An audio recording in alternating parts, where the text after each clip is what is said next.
I pledge allegiance to the flag of the United States of America and to the republic for which it stands, one nation, under God, indivisible, with liberty and justice for all. Good evening, everyone, and thanks for coming to the March regular board meeting for the Becker Schools. We will start tonight with a presentation from robotics.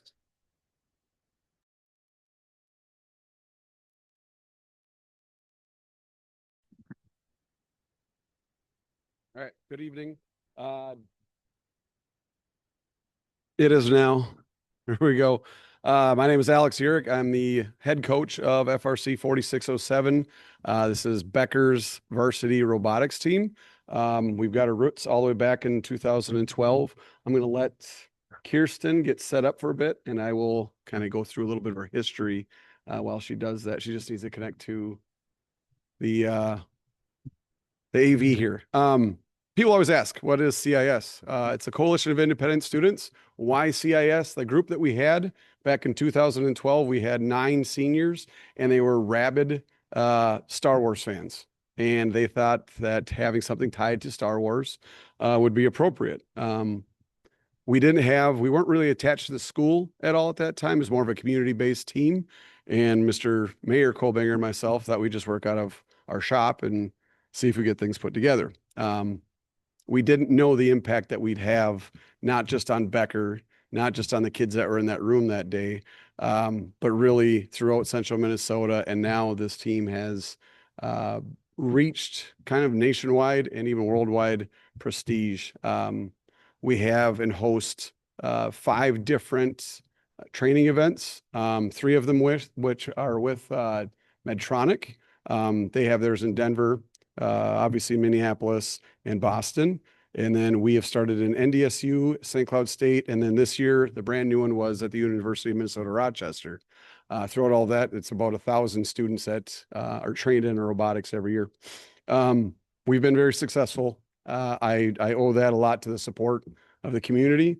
The students that we have here, they're exceptional. But I'll be honest with you, you walk around any school in the state, you're going to find these types of kids. It's just giving them the opportunities for something like this. And that's one of the biggest things with this program. It's not just giving them space to build a robot.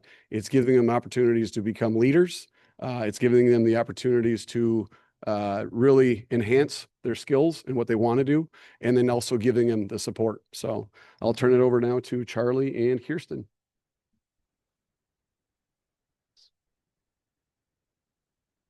All right, so as Yurik said, my name's Kirsten. I'm a junior and I'll be in my 5th year of robotics this year. Just a little overview. We wanted to talk a little bit about our team and then talk a lot about our STEM center. So to start us off, I kind of want to talk about what goes into our program, starting off with our volunteers. We have many amazing mentors that we get to work with, and it's a really great opportunity to work with industry professionals, engineers, programmers. They really put a lot of time and effort into our program, and we would be nothing without them. They are phenomenal. And with that, our alumni and parents that volunteer and help us out too, they really give a lot into our program and help us grow. And then more into the support, our sponsors. These are some of our biggest sponsors. Of course, not all of them, but like AMAX Mechanical, the Lions Club, Grand Irrigation, Liberty Paper. We are very grateful for their continuous support. And just to shout them out, it's something that we find important. And robotics isn't just about building a robot. It's more about the impact on the community. As Yurik said, it's a great leadership program, just teaching students how to grow and take risks, try new things. Being in robotics gives us the opportunity to serve our community through things like the Palmer Day parking, Freedom Days, Adopt a Road. And it's just, we really like to emphasize that robotics is about what we can do for the community and not just building a robot and going to competition with it. And now I think I can hand it off to Charlie. Okay, so there's kind of a map here. So one of the things that our team strives to do is identify problems and then create solutions. So this is how a lot of our initiatives end up getting created. The two that I want to focus on, so STEM funding, this is a big one. We spend a lot of time advocating both at a local level and then at the state level. So we are down at the Capitol about once a year. Last year, me and Kirsten were down there with a couple other students. And then we'll be down there again this year. We were part of advocacy for the deed grant.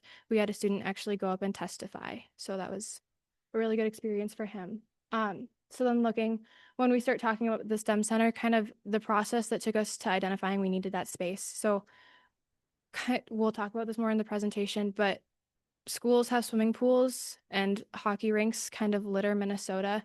Robotic spaces aren't a very common thing, but the goal is that someday they will be because what we do takes up a lot of space. And the more space we have, the more opportunities we're able to create for students and the more we're able to work with other people. So knowing that we needed that space, the thought of a STEM center kind of comes to mind, and then it began with just advocacy. Again, the referendum was what eventually allowed us to take over that space. But just know going in as we're talking about this is a very intentional thing. We knew what we needed from this space. We know what we need from the space currently, and then we have hopes for what we can do with it going forward. This is just a little video if you haven't seen our space before.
Okay.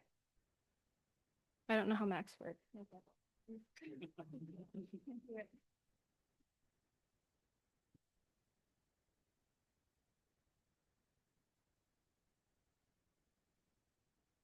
All right. So for the brick, first thing that we needed was that ECFE space. That was again that referendum.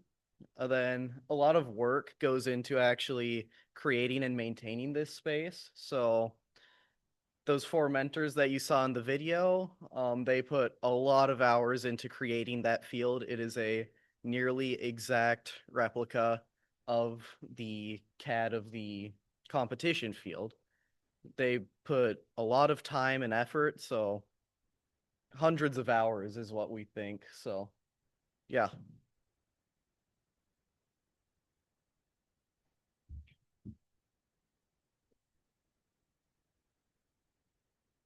Yes, and this space and our field that we have impacts us tremendously by giving us an extra space to work in, or a dedicated space to work in, and also to practice on a replica of a competition field so that we can have good practice in for what a competition would actually be like. And that helps us a lot, but it also helps all the teams in the central Minnesota area get better together because we invite other teams over to the brick to practice on our field every night, or not every night, but a lot of nights of the week. And then we also host teams at week 0 events, which are preseason practice events to help them see how the robot's working and how they can get better. And then it's just a great model to for a collaborative community of teams working together and growing all together so that the whole area, our whole central Minnesota area can get more have a better impact together. Oh shoot. Oh no. I'm trying.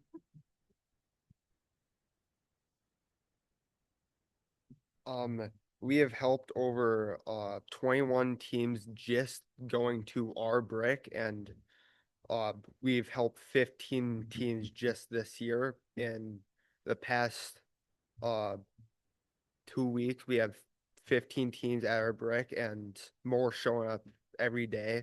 We have 2 teams at our brick right now, and that helps support their robot or robotics team and help support team they want to start in the future.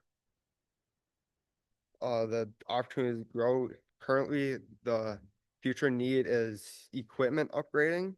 It's mostly in Urick's shop. Some of his tools are going out of date. It's one of the chop saws died a week ago. And the facilities over at the brick are outstanding. It's really nice what we have, what we've been given to work with.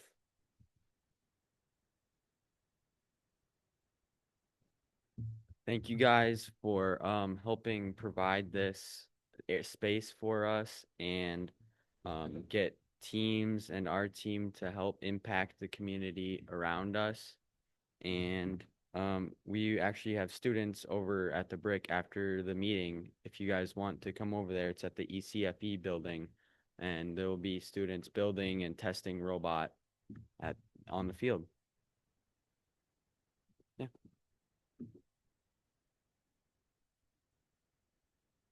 Let us cook.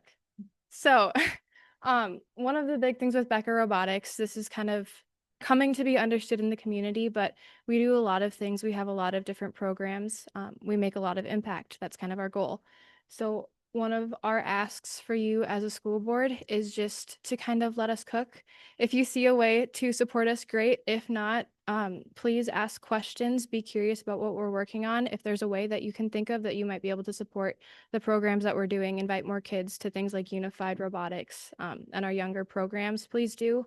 Otherwise, also just if we approach you and ask for help, same thing, keep an open mind.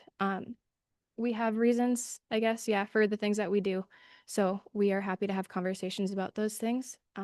But until then, just keep an eye out, watch our socials, and ask some questions. Do you have questions for us? This year in FRC, it's 31 students. Across other programs, we've got over 100 students with FLL and FTC programs. FLL is our program for like elementary students, and then FTC is middle school students. 2 questions real quick. First off, NDSU was kind of out there because, I mean, obviously Yeah. their STEM program, but Oh, this is really cool. So, so NDSU is one of our field sponsors this year. So they gave us a couple $1,000s to put into the field. That's obviously a really big support for us, and having it come from a place like NDSU is really cool.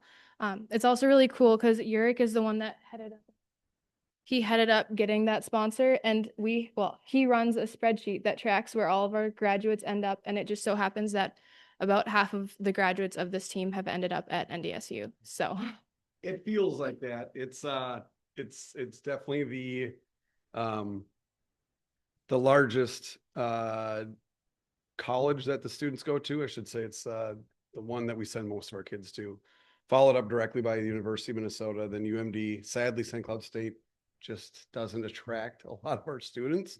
I think it's because it's just too local. But yeah, we go back all the way to 2013, and we can show where our students went to. We've had students go to the Navy. Actually, we cover 4 of the 5 armed services, not including Space Force yet, but we'll try to get there. Coast Guard is the one that we haven't been able to. No, kids just aren't interested in Coast Guard coming from Minnesota. Why NDSU? We've been working with them for so long. We started a Jumpstart program there 2 years ago. and they want everything from these kids. They want, in fact, we got Zachary that's going to be going to NDSU full ride, correct? Next year. So we just have a strong connection. Bison Robotics was started by Ryan Swanson, a 2014 alum of 4607. There's just a lot of connection. And then when they knocked on our door this past fall, they're like, some things fell through. We're starting this robotics and automation. You guys are running Jumpstart. What else? How else can we support you? And I'm like, well, we have this field that we can't pay for. It's quite expensive. And they're like, well, what are you thinking? So I told them the cost of the materials, and like, we'll cover the materials for you. So that was phenomenal. So yeah, they get a title sponsorship on all of our stuff. Just cool. Blunt Graphic does a great job, but man, those decals get really expensive. So we're going to try to figure out a way to lessen that cost next year. What else? Second question, maybe one of the students can ask. You Yes, said please. you share your field with other local teams and kind of improving their aspects. Is it improving you guys as well? Because you want to stay dominant, right?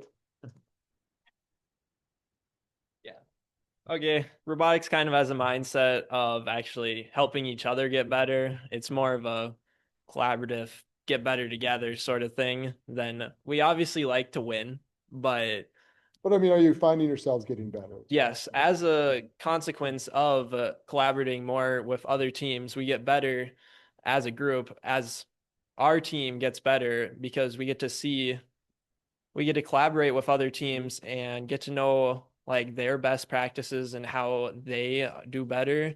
And then we learn from them and grow our team and implement some of their things that they do so that we can get better. So we have grown and gotten better because of the collaboration with other teams, and they have obviously gotten better too in flip of that. So I think one of the other, and maybe you want to speak to it a little bit, is why so many schools come to Becker to use our field. How many other fields are there right now in the state? As I don't know. Like ours, there's none. Yeah, so the space that we have is really cool. It's very, very, very, very unique. Things like this don't exist. So even if you'd been down in the senior commons going back 2 years, we had a pretty similar setup to what most schools have. And that is like a couple of the field elements just crafted out of plywood so that we could get a rough idea of what we were working with. They get stuck in a corner. And then when you want to try and test something, you just have to pull everything out and get it set up. It's unique.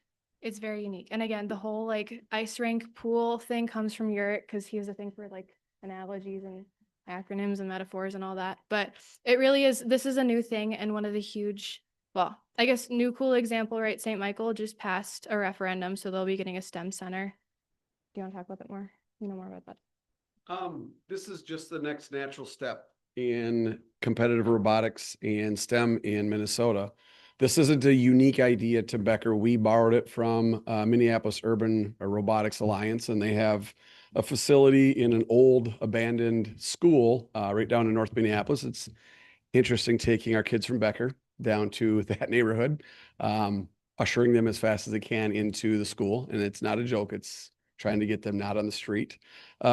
We realized what they had was so impactful, so powerful. We pushed hard for it. So back when they're talking about the Minnesota Deed Grant, back in 2019, we were a big part of that. And because of that, we were able to secure the field surround the dasher boards. But we had no home for it. So it just kind of floated around. It sat in different parts of the school. When we could set it up, it was great.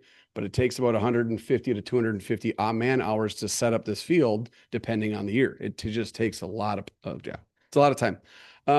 So my analogy always has been, what makes Edina hockey, besides the money and the cake eating, what makes Edina hockey so good? What made Warroad so good? Why are they the leaders in hockey in the state of Minnesota? If you look back in 1942, the Edina ice sheet first went up. They adopted this idea that they wanted to have their own, very own ice sheet that their kids could go practice on. And ever since then, you can go look at their numbers, multiple state championships, many, many kids that are playing in the NHL. Warroad, same thing. Difference was Warroad's practicing on frozen rivers. Finally got their ice sheet, that sort of thing. But again, pumping out the NHL players as well. Here on Becker Robotics and across First, the saying is that all of our kids go pro. So what they're learning right now, not just the skills, but be able to come up here and talk in front of a school board. We throw them in front of everybody. Like I said, we're down at the state capitol and our kids are talking to congressmen and senators, and they just fit right in. You watch a lot of the other students from their teams not knocking on them, but it takes them a little bit to get to that level. When we're talking this jumpstart training stuff and our kids get to get up there, Dr. Schmidt was up there this last year visiting. He was on campus with us at St. Cloud State. There's 50 different sessions going on. I think when him and I walked through, 7 of those sessions were being put on by Becker students or alumni. At that time, there's only 10 classrooms going on. So at that time, 70% of the sessions were being put on by our kids, our alumni. So why is this such a powerful program? Because we give those kids the opportunities. Becker Public Schools, Becker community has afforded something so unique, and the other schools want it. The other schools, I'm sure you've talked to them. Those of you involved in the different programs, you've heard about Becker. It was always Becker football, and I'm very proud of that history. But now page has kind of turned a little bit where we're going around, and I laugh, and it's awesome to hear because I try to hide myself. But when they start talking Becker, they ask, what is with this robotics program? And like I said, it's the community, the support that we've gotten. Mayor Colbinger, the vision he had back in 2012 was unbelievable. I wasn't giving up wrestling. I wasn't giving up soccer. And after 1 year of coaching robotics, I had tendered my resignation for middle school wrestling. You know, everybody wants to become that middle school wrestling coach. For me, it was a special place, but yeah, this is awesome. I get to coach these kids. So, questions? Just congratulate all you guys. It's awesome to see you. Congratulations to Ash, your career, your future success. As somebody that's in the community a lot as well, you know, it's amazing. Basketball, the robotics book, right? It's not football all the time. It's football. I've joked before. I've always said there must be something in the line right there. Whether it's the robotics, the basket, archery, we decided to do something we go all in. Successful about it. So very well done, guys. This great. Got to get them down to present at the school board association. Down there. Yeah. That's been Haven't been. few years. I can't remember. What year was that? Sure, that school board, You're at the school Conference. board conference. So, 2020, yeah, January, right before COVID. right, oh, we got to go down there, but yeah, it's typically run by a lot of notes. They try to shuffle because. Yeah. Obviously, they want more teams to get more access to it. Yeah. We tried to give a presentation this year. So, We're good. We know so we were down at the school board convention in January, and we were walking down through the different vendors and everything, and there's a robotics one set up. I think Proctor. Was it? I think Proctor. Anyhow, they were all excited. They were like, hey, you know, robotics. And we're like, yeah, we're from Becker. And they're like, oh, all right. Yeah. You got So, That's how it was 2 years ago too. so they all know. So, yeah, so. Good. Good luck on your season. Good Yeah. luck on the build. Continue having fun, and thanks for coming to present tonight. Stop. Well, we better hurry then. Are you leaving? All right. You're late. Oh, what? Got 5 minutes. All righty, move on to item 2, student report. Boy, all right, I'll be yourself. You're out of water at least. The pressure's on. We can take a break after the first, last. All right. So in the past month, we've had a lot of teams go to state here. Wrestling was at state on Saturday. They finished with they had 3 of their 6 wrestlers finish second, which is it's good. And they had a very successful season in all. Speech received their first team award in 4 years at their last competition. The dance team state tournament was on February 14th. They placed 8th. And last week they had their end of year banquet, and they said it was a very successful season for them too.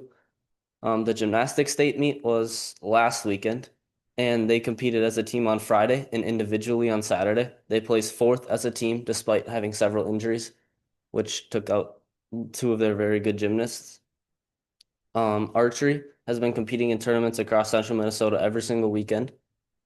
Girls hockey wrapped up their season with a loss against Fairmont, and they had their banquet last night and celebrated their 9 graduating seniors. Boys hockey ended their season in the quarterfinals. NHS students have been working on getting their ISPs done for the year. They had students run bingo at the Shepherd of Grace at the nursing home. They played bingo with the residents last week, and they were asked to visit again soon. 2 students from DECA are currently at state. They are wrapping up their year also. And girls basketball won an important section game against St. Francis last week, and they hope to continue their success and hopefully make it to the state tournament. As things wind down in these coming months, speech has 4 meets left in their season, and they hope to do well and continue with the awards that they've been getting. Robotics has their first competition of the year next week, and band has a concert at 7 tonight in the PAC, that is where Charlie went. NHS students will be working on getting service hours logged with the new trimester. Student council will continue coming up with new ideas to get students through the winter months and begin spring fling planning. DECA has their end of year banquet next week, and archery has a huge tournament coming up here next week, and it's their home tournament, and they're expecting like over 3,000 people there, which is nuts. But yeah, big tournament. Any questions? I believe it's indoor. Yeah, it's this week. What? They must have filled it in last week. I think it's This weekend? It could be this weekend too. Yeah. Field house? Yep. Yep. It's in the whole, I think it's in both. GGS. Yeah. Because the boys, if they win on Wednesday, will play Saturday because they were supposed to play Friday, but they can't because of that. Say boys basketball, so. Champs, What? we're co-champions for the Mississippi. Yes. Do you know who And they're tied with? was it Monty? We didn't get a report from boys basketball. We can ask Sean. That's right. That's all right. It's all right. Girls basketball plays on Thursday. I know you alluded to that, the second Mhm. championship. Very interesting. Should be a good game. Thank you. All right, Good job. thank you. 2B Superintendent Report. So MCA's testing season starting up today through May 8th is our MCA's. We've also been continuing FastBridge assessments, and we did the CAPT Read Basics recently as well. And on February 13th, our staff throughout all the buildings looked through that data. That's a new assessment that we've started as far as the dyslexia assessment that's required by the state. So we got some really good data from that, and we'll continue to figure out what the best way is because it is an additional assessment that we haven't had to take before. So we have to figure out how to be more efficient with the assessments and what we're going to do with that moving forward. March 26th is the Region 6 Day at the Capitol. Angel's been working really hard setting up meetings with legislators. Also, I'll be at the MSBA Joint Day at the Capitol on March 9th. If any of you want to join me, let me know. We can go to that as well. Legislative update transition here. There's a number of bills of particular interest, and I've got them linked below. The fiscal year 26-27 projected fund balance came out, I think last Wednesday, and then it was released on Thursday, I believe. But it's 3.7 billion, which is 1.3 billion higher than the November estimates. It still creates a deficit for 28-29. If we were to spend $0 additional dollars this fiscal year in 28-29, we would still be about 400 million, 377 million short at that point. So I don't anticipate a lot of things being added at the Capitol. Pretty much any money that's going to be spent this year needs to come from somewhere else in that. So again, there's a number of bills here that you can take a look at. LOR changes is a big one. The one that's not on here that came up just toward the end of last week was the statewide health insurance. Can't remember what they call it, GURP or something like that. They called it, or Yeah, I think it was GURF. GURF or something. Yeah. Anyway, a statewide health insurance for yeah. What's another one that's similar to that? I don't know, but anyway, it's for all school employees. Something that I don't know what that's going to end up being. I don't think it's such a big project or undertaking. I know it came up 3, 4, 5 maybe years ago. It's come back up again. Obviously, health insurance costs are going up for everybody, and so I don't know how much traction that's going to get, but it's probably more of a posturing type of thing for future opportunities with that. Um, yeah, special ed is a big one, compensatory, all the things we've talked about pretty much every month for the last 6 months here. Then you've got the calendar as well, important dates. First and second committee deadlines is same day, which is weird, because usually they have 2 different dates for that. Some people are just calling it the second committee deadline and not having a first, or the other way around. And then the third committee deadline is April 17th. So all the bills pretty much have to be in by that time. MASA Spring Conference is March 19th and 20th. Carla and I are both registered for the conference. I'm presenting on Friday for that. I'm also at that same week, I'm attending the American Indian Education Conference. We'll have staff members there, and members of our APAC will be there as well. So I'll run back and forth between those two in the metro. If you're planning on attending graduation, that announcement is now on here. So May 29th is the date of graduation. And if you're going to go to that, let me or Angel know. And arrival time will be around 6:30 for that as well.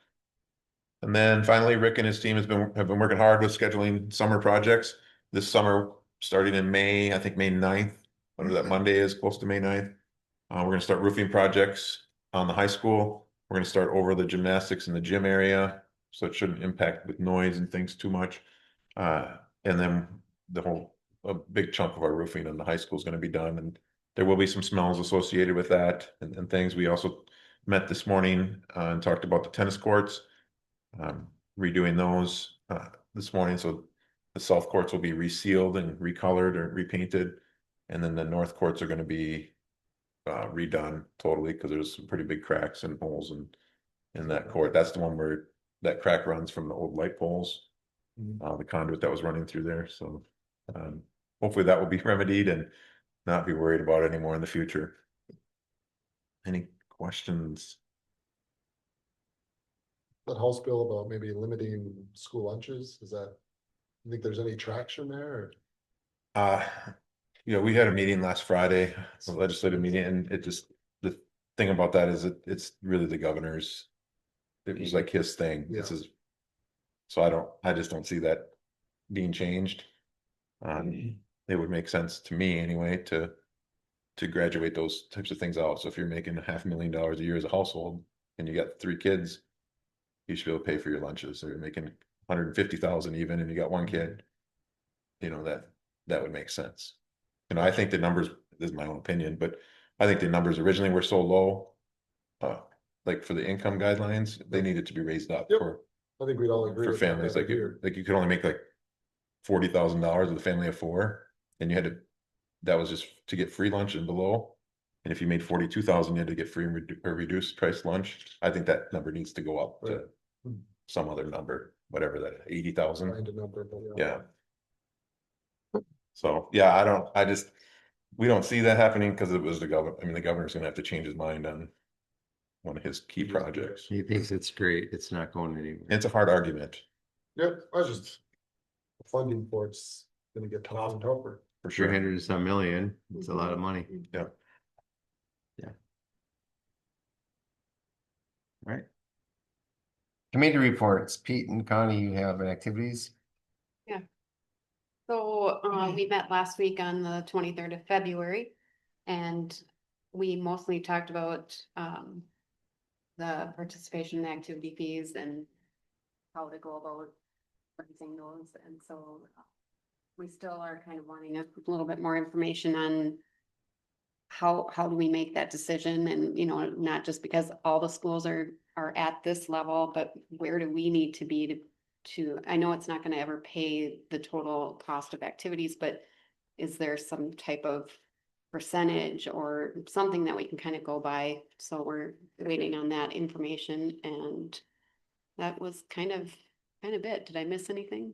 We talked about possibly adding a credit card fee for online ticketing. Yep. Currently, we're not doing that. And obviously, we're missing out on a lot of funds with that. So the question was, do we want to do away with cash altogether and just go strictly online? Do we keep cash and do online, kind of a pick? So we're currently looking at that as well. And then we talked a little bit again about with the trainer, the added trainer expense. We had they're interested in this ETS program, which is basically, the way I get it, kind of a glorified personal trainer that will work individually with teams and putting programs together. So there is, a cost to that. I guess, was it the Lions Club that? Yes.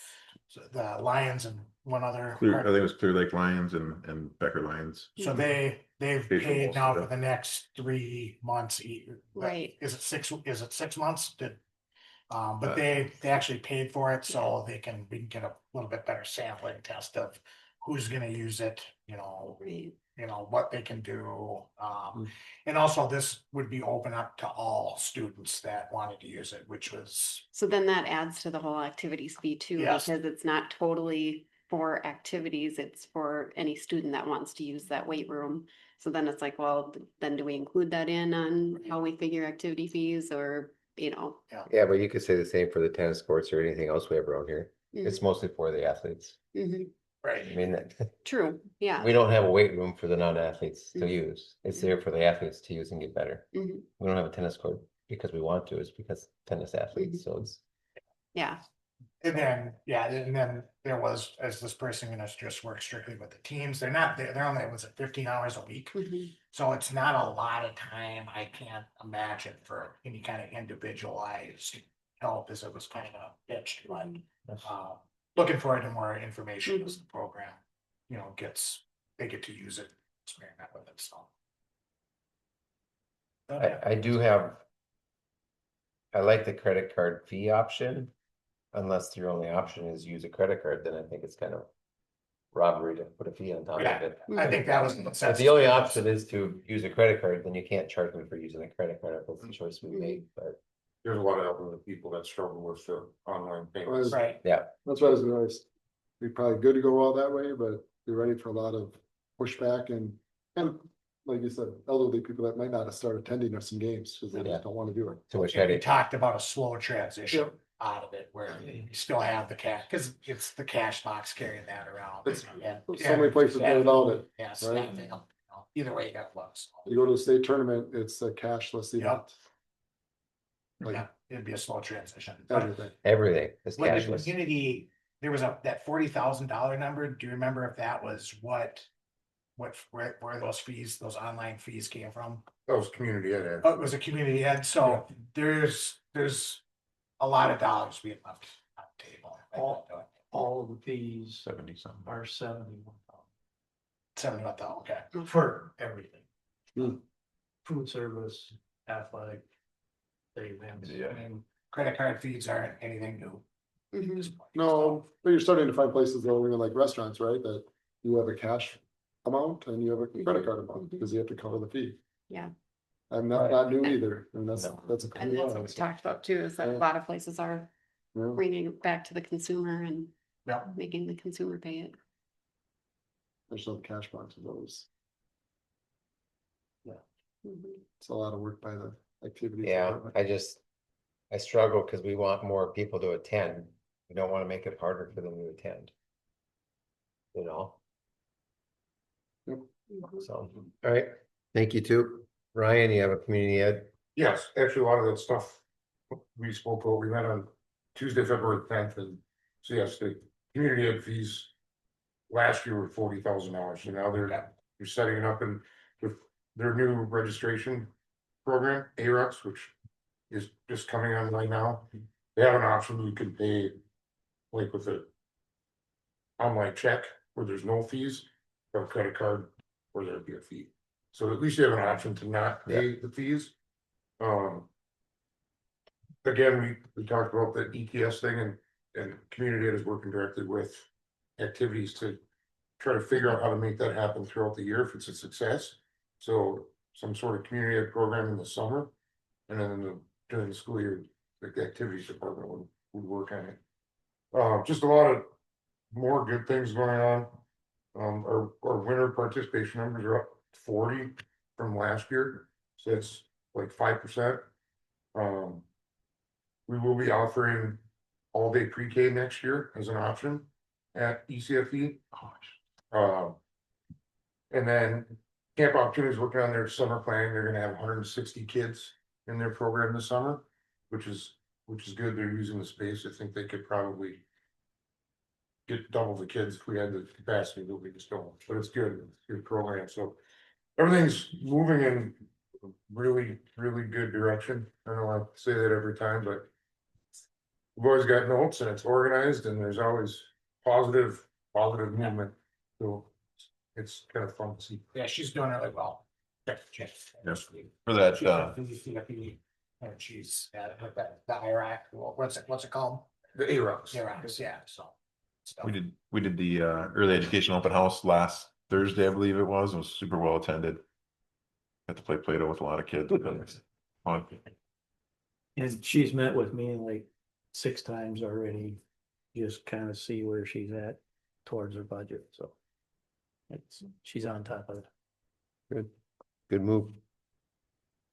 All right, brings us to item number 3, summary of the closed session. At our February 2nd regular board meeting, the school board closed a portion of this meeting pursuant to Minnesota statute 13D-05 subdivision 2B for the preliminary consideration of allegations or charges against an individual subject to the board's authority. At that time, no formal board action was taken in the closed session. Okay, moving on to item number 4, consent agenda. Make a motion to accept the consent agenda. I'll second that. We have a motion and a second. Do we have any questions or discussions? All those in favor of the motion signify by saying aye. Aye, opposed. Motion carries. Brings us to item number 5, resolutions for accepting donations. I'll make a motion to accept the donations in front of us. I will second it. We have a motion and a second. Do we have any discussions or questions? Thank you again to all the businesses. Special shout out to the Lions. They're huge this month. I don't know how Lions keep bankrolling all this. I think it was $237,000 last whatever our fiscal year, I suppose it's called. Yeah, that's how much we gave out last year. Do they have pull tab booths? I mean. Yeah. It's all their lunches, the lunches that they put together. I think it's the Golf course and That was the golf course? Okay. Helps.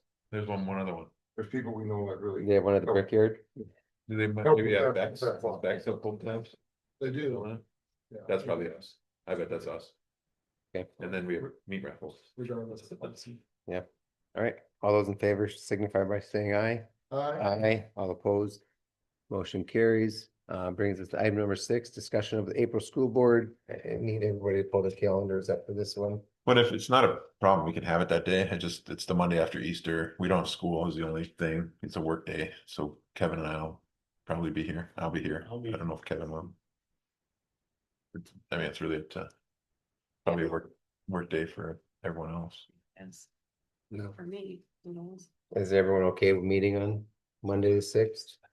We will understand if the students aren't here. It's not a school day. I'm okay with you guys not here. We'll probably be good. Of course you will, because that's why you're here.